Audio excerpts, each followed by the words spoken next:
Dear students, how are you? I am fine. Hope you are well. Stay home, stay safe. Now we are going to read about unseen comprehension, and this class is for class 5. And you know, in unseen comprehension, any story or passage is given outside from your text, and you have to read the passage thoroughly, understand the meaning, and then you have to answer some question from question number 5 to 8. Question number 5 to 8. So let's start. Look, there is a story. The story is about the thirsty crow, and now we read it. At first we will know the meaning of the story, then we will answer the question. One hot day in summer, a thirsty crow flew all over the fields looking for water. একদা গ্রীষ্মের একটি গরম উত্তপ্ত দিনে একটা তৃষ্ণার্ত কাক কি করছিল? সে উড়ছিল এবং সে পানির খোঁজ করছিল। For a long time she could not find any, এবং দীর্ঘক্ষণ ধরে সে খুঁজছিল কিন্তু সে পাচ্ছিল না। She fell very weak, almost giving up hope. সে খুবই দুর্বল হয়ে গেল এবং সে তার আশা প্রায় ছেড়েই দিচ্ছিল।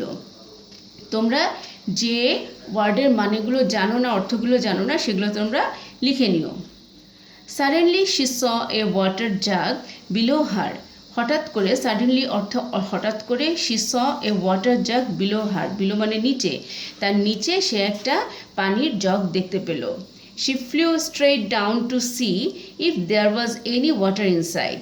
শি ফ্লিউ স্ট্রেট ডাউন, সে সরাসরি নিচে উড়ে গেল, টু সি দেখার জন্য, ইফ দেয়ার ওয়াজ এনি যদি সেখানে কোনো ওয়াটার ইনসাইড কোনো পানি থাকে ভেতরে। Yes, she could see some water inside the jug. হ্যাঁ, সে পানির জগের মধ্যে কিছু পানি দেখতে পেল। The crow tried to push her head into the jug.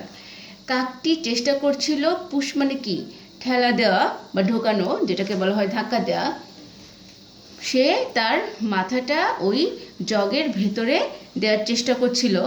Sadly she found that, কিন্তু দুঃখিতভাবে সে দেখলো যে, দুঃখ ভারাক্রান্তভাবে দেখলো, that the neck of the jug was too narrow. জগটির নেক মানে এখানে জগটির কণ্ঠ বা জগটির গলা বোঝাচ্ছে এখানে, তোমার জগের মুখটা আর কি, জগের মুখটা খুবই সংকীর্ণ, ন্যারো মানে সংকীর্ণ। Then she tried to push the jug down for the water to flow out.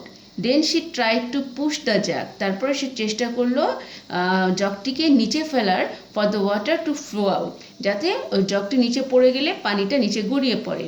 She found that the jug was too heavy. সে তখন দেখলো যে জগটি খুবই ভারী। হ্যাভি অর্থ ভারী। The crow thought hard for while. কাকটি থট চিন্তা করলো, হার্ড ফর এ ওয়াইল বেশ কঠিনভাবে চিন্তা করলো। ফর এ ওয়াইল বলতে কিছুক্ষণের জন্য, বেশ মানে কঠিনভাবে সে খুব চিন্তা করলো।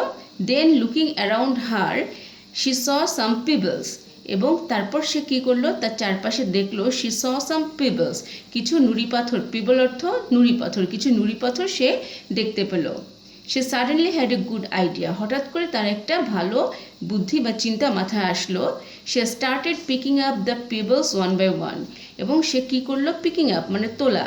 সে ওই পিবলসগুলো, নুড়ি পাথরগুলো একটার পর একটা তুলতে থাকলো, এবং ড্রপিং ইট ইনটু দ্য জাগ, এবং প্রত্যেকটা একটা একটা করে সে নুড়ি পাথর তোলে এবং সে সেটা কী করে, জগের মধ্যে পাথরগুলো ঢেলে দেয়। As more and more pebbles fill the jug, এর ফলে কি হচ্ছে, আরও বেশি আর বেশি করে পরিমাণে ওই নুড়ি পাথরগুলো জগটাকে পূর্ণ করে দিল। The water level kept rising, যখন নুড়ি পাথরগুলো ভেতরে সে ফেলছিল তখন কি হচ্ছিল, নুড়ি পাথরের জায়গার কারণে হচ্ছে পানির লেভেলটা উপরে উঠে যাচ্ছিল। Soon it was high enough for the crow to drink, এবং খুব শীঘ্রই, সুন মানে শীঘ্র বা তাড়াতাড়ি, ইট ওয়াজ হাই এনাফ, এবং পানির লেভেলটা যথেষ্ট উঁচু হয়ে গেল, for the crow to drink, কাকটার পানি খাবার জন্য, পানি নেবার জন্য আর কি, নেবার জন্য হচ্ছে পানির লেভেলটা যথেষ্ট উঁচু হয়ে গেল। হার প্ল্যান হ্যাড ওয়ার্ক, তার পরিকল্পনাটা কাজে লেগেছিল। So if you try hard enough, সুতরাং যদি তুমি যথেষ্ট পরিশ্রম করো, you may soon find an answer to your problem, তুমি শীঘ্রই তোমার সমস্যার একটা উত্তর খুঁজে পাবে। তাহলে আমরা কি দেখলাম যে একটা তৃষ্ণার্ত কাক কি করে সে তার প্রয়োজনের সময় সে একটা তার সমস্যাটার উপায় বের করে ফেললো, যে সে তার পানি পাচ্ছিল না এবং যখন পানি পেল সে পানিটা অনেক নিচে ছিল, বা সে তার বুদ্ধি খাটিয়ে সে পানির স্তরটাকে সে উপরে উঠিয়েছিল এবং তারপর সে তার পানির পিপাসা মেটালো। এই হচ্ছে আমাদের গল্প। এখন দেখো এই গল্প থেকে তোমাদের কি আসবে। প্রথমে দেখো, ভালো করে দেখো তোমরা, প্রথমে আছে তোমার ফিল ইন দ্য ব্ল্যাঙ্কস বা শূন্যস্থান। শূন্যস্থান তোমাদের কেমন থাকবে, এখানে অপশন দেওয়া থাকবে, কতগুলো ক্লু ওয়ার্ড দেওয়া আছে, sudden, pebbles, throw, picking, tried, any, over, tell. এই 8টা তোমার ক্লু ওয়ার্ডের মধ্য থেকে তোমাকে এই আনসারগুলো করতে হবে। সাডেন অর্থ আগে আমি মিনিংগুলো বলে নিই।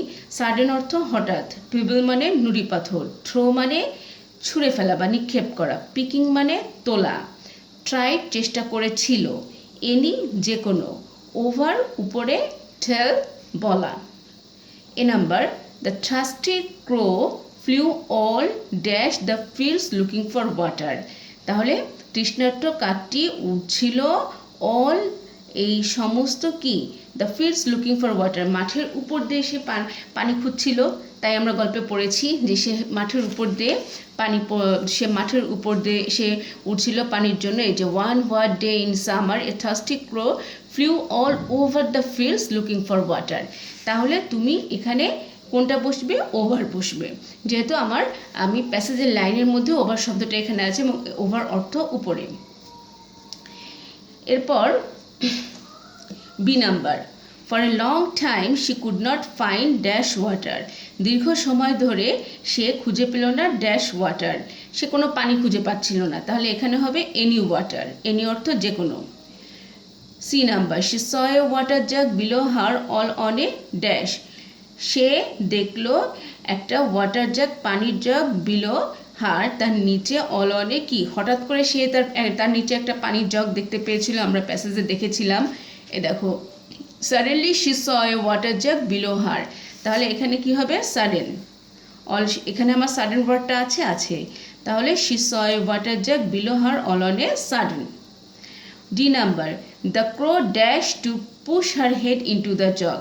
কি করেছিল কাকটি, তো আমি প্যাসেজে দেখেছিলাম কাকটি তোমার গিয়ে তার ভেতরে যে ওয়াটার জাগের ভেতরে মাথা ঢোকানোর চেষ্টা করেছিল।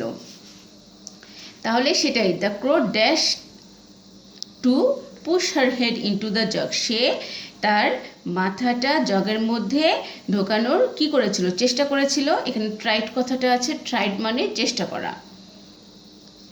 সে started dash up the pebbles one by one. সে শুরু করেছিল dash up pebbles one by one, একের পর এক নুড়িপাথর সে কি করেছিল, পিক করেছিল, তুলেছিল এবং সেটা সে কলসের মধ্যে ফেলেছিল বা ওয়াটার জাগের মধ্যে ফেলেছিল। তাহলে আমার পিক কথাটা এখানে আছে পিকিং। তাহলে আমার উত্তরটা হবে সে started picking up the pebbles one by one. বুঝতে পেরেছো সবাই? এভাবে তোমার ফিল ইন দ্য গ্যাপসের উত্তর দিতে হবে। এরপর ট্রু ফলস।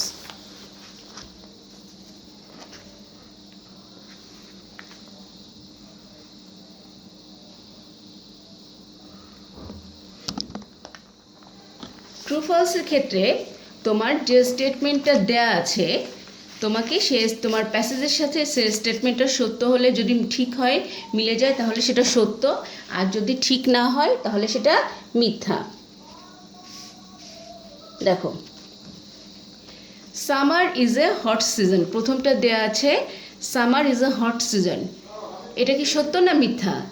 এটা তো সত্যই, কারণ সামার গ্রীষ্মকালে তোমার গরম থাকে, তারপর শীতকালে আমাদের ঠান্ডা বা শীত থাকে। তাহলে summer is the hot season, এটা ট্রু।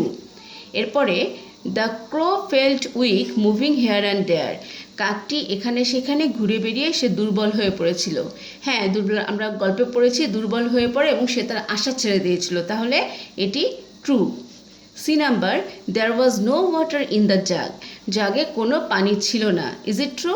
নো, জগে অল্প একটু পানি ছিল, পানির লেভেলটা অনেক নিচে ছিল, তাহলে এই কথাটা মিথ্যা, এটা হবে ফলস। কারণ জগের মধ্যে কিছু পানি ছিল এবং সেটাই নুড়ি পাথর দিয়ে একটার পর একটা দিয়ে তারপর হচ্ছে তোমার পানির লেভেলটা উপরে নিয়ে আসা হয়। The jug was very light to move, জগটি খুবই হালকা ছিল টু মুভ, নড়ানোর জন্য। আসলে না, জগটি খুব ভারী ছিল, এই কাকটি চেষ্টা করেছিল কিন্তু সে পারে নাই, জগটি খুব ভারী ছিল। এর পরবর্তীতেই হচ্ছে নুড়ি পাথর ঢেলে পানির লেভেলটাকে উঁচু করেছিল, তাহলে এটা ফলস হবে। There were pebbles near by, কাছেই নুড়ি পাথর ছিল, হ্যাঁ এটা সত্য, তার আশেপাশে নুড়ি পাথর ছিল। এখন দেখো তোমার এই ট্রু ফলসগুলো, তোমার যে 6 নম্বরে যে ট্রু ফলস হয় আনসিন থেকে, এগুলোর যেগুলো ফলস আনসার হয় সেগুলো কারেক্ট স্টেটমেন্ট দিয়ে দিতে হয়।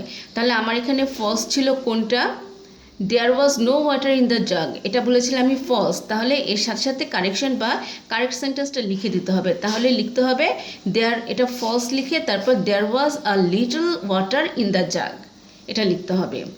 আর পরেরটা ডি নাম্বার কী ছিল? The jug was very light to move, এটা ফলস লিখে তারপর লিখতে হবে the jug was very heavy, এটা কারেক্ট আনসারটা লিখতে হবে। আর এফ নাম্বার কি? The plan of the crow went in vain, কাকটার পরিকল্পনা বৃথা গিয়েছিল। আসলে কি বৃথা গিয়েছিল? না, বৃথা যায়নি, কারণ কাকটার পরিকল্পনাটা সফল হয়েছিল, অবশেষে সে পানি পান করতে পেরেছিল। তাহলে এটা ফলস। ফলস হলে তোমার কারেক্ট আনসারটা কী হবে? The plan of the crow was successful, এটা দিলেই হচ্ছে। এরপর দেখো, এটা গেল ট্রু ফলস। ট্রু ফলস 6টি থাকবে এবং 6টির জন্য 6 মার্ক থাকবে। এরপরে তোমার কোয়েশ্চেন আনসার। কোয়েশ্চেন আনসার তোমার 5টা কোয়েশ্চেন দেওয়া থাকবে এবং কোয়েশ্চেনের পাশেই তোমার কোয়েশ্চেনের নাম্বারগুলো দেওয়া থাকবে। তুমি সেই নাম্বারগুলো দেখলে বুঝতে পারবে তোমার কোয়েশ্চেন আনসার, তোমার যে উত্তরগুলো, এই উত্তরগুলো তোমার কীভাবে লিখতে হবে। উত্তরগুলো তুমি প্যাসেজ থেকেই নিবে, বাট সেক্ষেত্রে তোমাকে কি করতে হবে? তোমার যেটা দেখবা যে হচ্ছে 2 মার্ক আছে কিংবা 3 মার্ক আছে আর যেটা 1 মার্ক আছে, এখানে তো তোমাকে পুরোটা লিখতে হবে। আমি বলছি না যে হচ্ছে কি এটার জন্য কোনো নিয়ম আছে যে 1 লাইন 2 লাইন, একটা সেন্টেন্স 2টা সেন্টেন্স, এটা আমি কখনোই বলবো না, এটা কোনো টিচারই বলবেন না। বাট তোমাকে সমস্ত ইনফরমেশনটা, তোমার যতখানি ইনফরমেশন তোমার প্যাসেজের মধ্যে দেয়া আছে, 2 মার্কসের কোয়েশ্চেন হলে বা অ্যাবভ 2, তাহলে তোমাকে হচ্ছে কি সম্পূর্ণ তোমার সেই ইনফরমেশনগুলো দিতে হবে। যেমন ধরো প্রথম কোয়েশ্চেনটা আছে হোয়াট ওয়াজ দ্য সিজন, সিজনটা কেমন ছিল, আর এর নাম্বার দেখো 1, তাহলে তুমি 1 মার্কের কোয়েশ্চেন তুমি তোমার সম্পূর্ণ ইনফরমেশন দিয়ে এক লাইনে লিখলে কোনো অসুবিধা নেই। দ্য সিজন ওয়াজ কি? সামার ওয়াজ দ্য সিজন, এভাবেও দিতে পারো। কিন্তু তুমি প্রশ্ন উত্তর লেখার সময় তোমার খেয়াল করতে হবে তোমার টেন্সের স্ট্রাকচার যেন ঠিক থাকে। তুমি তোমার প্যাসেজটা যে টেন্সে দেওয়া আছে তোমাকে আনসারটা সেই টেন্সে করতে হবে এবং তোমার স্ট্রাকচার অনুযায়ী তোমার ওয়ার্ডগুলো সেভাবে লিখতে হবে, সাবজেক্ট ভার্ব এগুলো ঠিক রেখে লিখতে হবে। 2 নম্বরের কোয়েশ্চেন দেখো, why did the crow feel very weak. দেখো এখানে কোয়েশ্চেনের নাম্বার আছে 2, তাহলে তুমি why did the crow feel very weak, আমি আমার প্যাসেজে কি পড়েছিলাম এটা দেখি। প্যাসেজে আমি পড়েছিলাম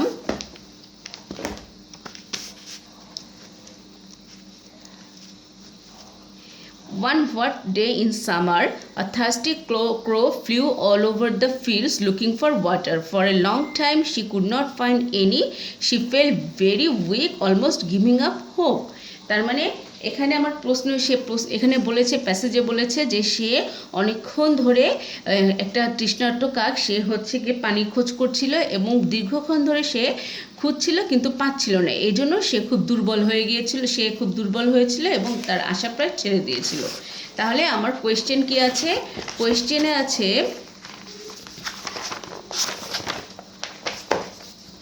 কোয়েশ্চেনটা আছে কি দেখো, কোয়েশ্চেন আছে why did the crow feel very weak, কেন কাকটি বেশি দুর্বল হয়ে গিয়েছিল। তাহলে আনসারটা এভাবে হবে, the thirsty crow was looking for water for a long time. The thirsty crow was looking for water. Full stop. For a long time he was searching but couldn't find any. That's why he was very weak and giving up his hope or her hope. Clear? সবাই বুঝতে পেরেছো? কারণ এখানে তোমার scope আছে একটু বেশি করে ইনফরমেশন দিয়ে লিখতে হয়, যেহেতু তোমার নাম্বারটা 2 মার্কস, তাহলে তুমি একটু বড় করে লিখবে কিন্তু আননেসেসারি কোনো কথা লিখবে না, যেটুকু তোমার দরকার কোশ্চেনে সেটুকুই লিখবে। 3 নাম্বার বা number 3 C number, what did she see suddenly. এখানে দেখো প্রশ্নে শি বলা হয়েছে, প্যাসেজেও শি আছে, তাহলে তোমাকে শি দিয়ে উত্তর দিতে হবে। এটার নাম্বার হচ্ছে তোমার 2। What did she see suddenly, হঠাৎ করে সে কী দেখেছিল? হঠাৎ করে সে একটি ওয়াটার জগ দেখতে পেয়েছিল এবং সেটা কি তার অনেক নিচে ছিল। তাহলে তোমাকে আনসারটা তুমি প্যাসেজ থেকে দিবে যেহেতু, তাহলে এখানে কি হচ্ছে, suddenly she saw a water jug below her. ঠিক আছে, তুমি এই একটা লাইন এখানে আছে, কিন্তু তুমি এটাকে একটু সুন্দর করে লিখতে পারো যে হচ্ছে she was the thirsty crow was looking for water and suddenly she saw a water jug below her, she flew down straight to the water jug. এটুকু লিখতে পারো। D number, what could she see inside the jug. সে জগের ভিতরে কি দেখতে পেল? তাহলে inside the jug she found a little water, the water level was very low, so low that she couldn't drink water। এভাবে তুমি সুন্দর করে লিখতে পারো, কারণ 2 মার্কসের কোশ্চেন তোমার। তাহলে আমার কি হচ্ছে উত্তরটা, the thirsty crow flew down to the water jug and she saw the water level was very low. She saw the water level was very low, so she couldn't drink water inside from the she couldn't see the water। এটুকু দিলে হচ্ছে। পরের কোশ্চেনটা, last কোশ্চেনটা 3 নাম্বারের যেটা কি ছিল, what do you learn from the story, write in 3 sentence. তুমি গল্পটি থেকে কি জানতে পারলে, এটা 3টা সেন্টেন্সে লিখবা। এখন তুমি গল্পটি থেকে কি জানতে পারলে? আমরা জানতে পারলাম যে গল্পটি পড়ে জানতে পারলাম যে হচ্ছে তোমার কি হচ্ছে, সেটা হচ্ছে কোনো কিছু চেষ্টা করলে, যদি তুমি এক মনে চেষ্টা করো তাহলে তুমি সেটার একটা সমাধান বের করতে পারবা। তাহলে তোমার এখানে 3টে লাইনে তুমি গল্পটা সুন্দর করে লিখে দিবা যে হচ্ছে in the story a thirsty crow was looking for water, she found a source of water but that was very difficult for her to drink water, so she tried hard and at last she was successful to drink water। Okay, number 7 তোমার তাহলে এই question আনসারগুলো তোমার হয়ে গেল। এখন দেখো last যেটা unseen comprehension থেকে তোমার আসবে সেটি হচ্ছে লেটার রাইটিংটা কেমন হবে? Suppose you are Sunny or Sonia, write a letter to your friend Johnny or Jerin advising him or her to try hard in case of failure. Here are some words to help you: date, address, salutation, main points for the letter, closing. Remember to write at least 6 sentences, use capital letters, full stops and correct spelling. এখন তোমাকে কি বলেছে? Suppose you are Sunny আর সোনিয়া, ধরো তোমার নাম সানি অথবা Sonia. Write a letter to your friend, তুমি তোমার এক বন্ধুর কাছে একটা চিঠি লেখো। জনি অর জেরিন, যার নাম হচ্ছে জনি অথবা Jerin. Advising him or her, তাকে উপদেশ দিয়ে।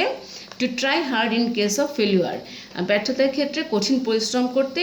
এটা তাহলে তোমার গল্পের বিষয়টা হচ্ছে, তোমার লেটারের বিষয়টা হবে two try hard in case of failure, ব্যর্থতার ক্ষেত্রে কঠিন পরিশ্রম বা প্রচুর চেষ্টা করতে হবে। এখন কিভাবে তুমি চিঠিটা লিখবে? Here are some words to help you, এখানে তো কিছু ওয়ার্ড থাকবে যেটা তোমাকে হেল্প করার জন্য, যেটা সাহায্য নিয়ে তুমি চিঠিটা লিখবে। আর এখানে কি আছে তোমাকে মেনশন করে দেওয়া আছে, date, address, salutation, main points for the letter, closing. তারিখ থাকবে, ঠিকানা থাকবে, স্যালুটেশন মানে চিঠির প্রথমে আমরা যেটা শুরুতে যে স্যালুটেশনটা কেমন আছো, ভালো আছি, এই যে জিনিসটা আমরা লিখে থাকি সেটা হচ্ছে স্যালুটেশন। তারপরে main points for the letter, তারপরে হচ্ছে লেটারের বডিতে চলে আসবো আমরা, হচ্ছে মেন যে বিষয়টা নিয়ে আমাকে লেটার লিখতে বলা হচ্ছে সেটা, তারপর ক্লোজিং, তারপরে শেষটা। Remember to write at least 6 sentence, মনে করবা টু রাইট অ্যাটলিস্ট 6 সেন্টেন্স, 6টা সেন্টেন্স বা 6টা বাক্য কমপক্ষে লিখতে হবে। ইউজ ক্যাপিটাল লেটার্স, এবং ক্যাপিটাল লেটার ব্যবহার করতে হবে, full stops and correct spelling. এখন আমরা কিভাবে চিঠিটা লিখব, তোমাদের টেক্সট বইয়ে একটা নিয়ম দেওয়া আছে, একটা চিঠি লিখে তোমার নিয়মটা দেওয়া আছে, যেখানে হচ্ছে তোমার স্যালুটেশন, ডান সাইডে হচ্ছে তোমার অ্যাড্রেস অ্যান্ড ডেট আছে, আর বাঁ সাইডে হচ্ছে তোমার কি আছে, স্যালুটেশন, ডান সাইডে তোমার ডেট দেয়া আর অ্যাড্রেস দেয়া, আর বাঁ সাইড থেকে শুরু হচ্ছে তোমার স্যালুটেশন, তারপরে main parts of the letter, নিচে যে হচ্ছে আবার ডান সাইডে ক্লোজিং, তারপরে এনভেলাপ। তুমি ওই নিয়মেও করতে পারো, কিংবা এখন আমাদের যে প্রচলিত যে নিয়মটা আছে সেই নিয়মেও করতে পারো। যেমন ধরো আমি একটা তোমাদের উদাহরণ দেখাই।